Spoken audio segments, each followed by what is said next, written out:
ఈ రోజుకి కూడా ఈ ట్రెండ్ బాగా కంటిన్యూ అవుతుంది. చాలా భారీగా కిడ్నీ ఫెయిల్యూర్స్ వస్తున్నాయండి.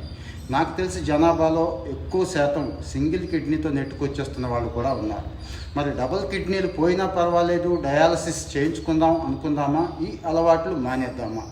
ఎక్కువ సాల్ట్ అండి, మనకి తెలియకుండానే విపరీతంగా సాల్ట్ తీసుకుంటాం. ప్రాసెస్డ్ ఫుడ్స్ ఉంటాయి చూడండి, చిప్స్, వాటిల్లో అయితే మనకి తెలియనంత సాల్ట్ ఉంటుందండి, ఎక్స్పెక్ట్ చేయలేం. ఇక షుగర్స్, అసలు ఏదైనా పార్టీ ఉన్నా, ఫంక్షన్ ఉన్నా, ఏ ఉన్నా కానీ షుగర్, స్వీట్స్ ఉండాలి, కూల్ డ్రింక్స్ ఉండాలి.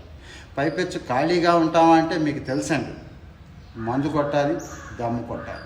సరిపోయి ఇవన్నీ చేస్తున్నాము, మానట్లేదు, కాస్తో కూస్తో అంటే ఒక్క 2 అలవాట్లైనా కనీసం మెయింటైన్ చేయండి.